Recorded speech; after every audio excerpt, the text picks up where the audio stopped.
El hombre que se busca a sí mismo, de Heráclito a Nietzsche. La historia del pensamiento humano no es otra cosa que el eco de una pregunta repetida.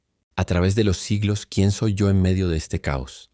Desde los antiguos presocráticos hasta los pensadores modernos que caminaron por calles empedradas de ciudades en ruinas y bibliotecas llenas de polvo, todos buscaron responder lo mismo con distintas palabras. Cada filósofo ha sido un espejo fracturado que intentó reflejar la totalidad del alma humana, pero ninguno lo logró por completo. Heráclito nos habló del devenir, del fuego eterno que consume todo lo que toca y renace de sus propias cenizas. Decía que nadie se baña dos veces en el mismo río, y no porque el agua cambie, sino porque el hombre que se baña también es otro. Ya en ese entonces el mundo era un torbellino de transformación constante. No se trataba de encontrar un lugar fijo en el universo, sino de entender que el universo jamás se queda quieto, que cada pensamiento, cada emoción y cada decisión están atravesados por el río del cambio perpetuo. Los estoicos vinieron después con su dignidad férrea. Nos enseñaron que no podemos controlar el mundo, pero sí podemos gobernarnos a nosotros mismos. Epicteto, nacido esclavo, nos legó una libertad más poderosa que la de cualquier imperio, una libertad que nace del interior, de la aceptación del destino sin rendición del alma. No basta con soportar el dolor, hay que abrazarlo como si fuera un maestro silencioso que nos susurra lecciones que ningún libro podrá enseñarnos jamás. Marco Aurelio, emperador y meditador de sí mismo, escribió que la vida es breve, que el honor está en la acción, justa y que nada externo puede dañar al alma, si ésta se mantiene fiel a su naturaleza. No hablaba desde la teoría, sino desde las noches en vela, desde las guerras que no solo se libraban en el campo de batalla, sino también en el corazón. Él sabía que el verdadero combate no era contra los bárbaros, sino contra la desesperación, que se filtra entre los poros de la carne cuando uno deja de creer en la virtud. Pasaron los siglos y llegaron los modernos. Descartes con su duda lo resquebrajó todo y desde su pienso, luego existo, nos encerró en la cárcel de la mente. Kant intentó reconstruir el mundo desde la razón, pero fue Nietzsche quien lo incendió todo para volver a empezar desde las cenizas.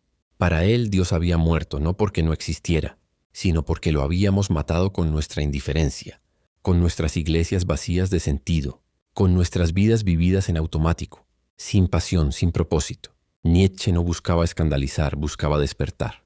Su superhombre no era un tirano, sino un hombre que se reconstruye a sí mismo después de haber destruido todas sus ilusiones. Es el hombre que atraviesa el desierto, del nihilismo con los labios secos, pero el alma ardiendo. El que se reinventa en un mundo donde ya no hay verdades absolutas, solo voluntad, coraje y arte. Pero entre lo antiguo y lo moderno, entre la aceptación estoica y la rebeldía nietzscheana, sigue estando el mismo hombre. El que se despierta por las noches preguntándose qué sentido tiene todo. El que se sienta frente a un espejo y no reconoce su propio rostro. El que ha leído todos los libros y aún así siente que le falta una palabra, un gesto, una respuesta. La filosofía no es un lujo intelectual, es una necesidad existencial. No se trata de llenar la cabeza de citas, sino de vaciarla de ruido. La sabiduría verdadera no está en saber mucho, sino en saber lo que importa. Y lo que importa, como lo decía Sócrates, es conocerse a uno mismo, porque quien no se conoce, vive como un extraño dentro de su propia piel. Hoy vivimos en un mundo donde todo cambia más rápido que nunca, donde la tecnología nos conecta y a la vez nos aísla, donde la abundancia material ha creado pobreza espiritual. Pero los problemas no son nuevos, solo tienen ropas distintas. El miedo, la soledad, la culpa, el deseo, la ira, la desesperanza, ya estaban presentes cuando Platón escribía sobre el alma en su caverna. Ya ardían en el pecho de los místicos medievales, que buscaban a Dios en la noche, oscura del alma. Ya desgarraban a Kierkegaard, quien sintió en su interior la angustia de tener que elegir entre la fe ciega o el abismo del sinsentido. El alma humana no ha cambiado tanto. Lo que ha cambiado es la forma en que tratamos de anestesiarla. La filosofía, si aún tiene sentido, no es para los salones de cátedra, sino para las madrugadas de insomnio, para los días en que sentimos que todo se viene abajo y no sabemos por qué seguir, para esos momentos de silencio absoluto donde solo queda una voz preguntando quién eres y por qué vives como si fueras eterno, cuando sabes que el tiempo se escapa como arena entre los dedos. Pensadores como Montaigne nos recordaron que filosofar es aprender a morir, pero también es aprender a vivir sin temor. Él escribió desde su retiro, entre libros y dudas, que no hay mayor sabiduría que mirar la muerte a los ojos sin dejar de reír. Y es en ese punto donde convergen todos los grandes pensadores, desde los griegos hasta los existencialistas, desde los místicos hasta los escépticos. Todos se enfrentaron con el misterio de estar vivos. Todos intentaron, a su manera, darle un rostro al vacío. Algunos lo llenaron de dioses, otros lo llenaron de voluntad, otros simplemente aprendieron a bailar con él. Pero ninguno escapó de la pregunta esencial, porque en el fondo, todo ser humano lleva dentro de sí una pregunta que no se puede responder con palabras, una herida que no se puede curar con explicaciones, una búsqueda que nunca se detiene. Quizás ese sea el sentido más profundo de la filosofía. No resolver sino acompañar, no explicar sino iluminar, no dar certezas sino enseñarnos a convivir con la duda. Como decía Camus, el verdadero problema filosófico es el suicidio, es decidir si la vida vale la pena o no.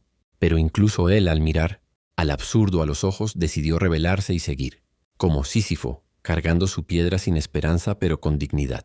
Esa dignidad es todo lo que nos queda cuando el mundo se desmorona, y quizás, solo quizás, sea suficiente, porque al final el hombre que se busca a sí mismo no necesita llegar a ninguna parte. Le basta con no dejar de caminar. El silencio que queda tras la pregunta es también parte de la respuesta.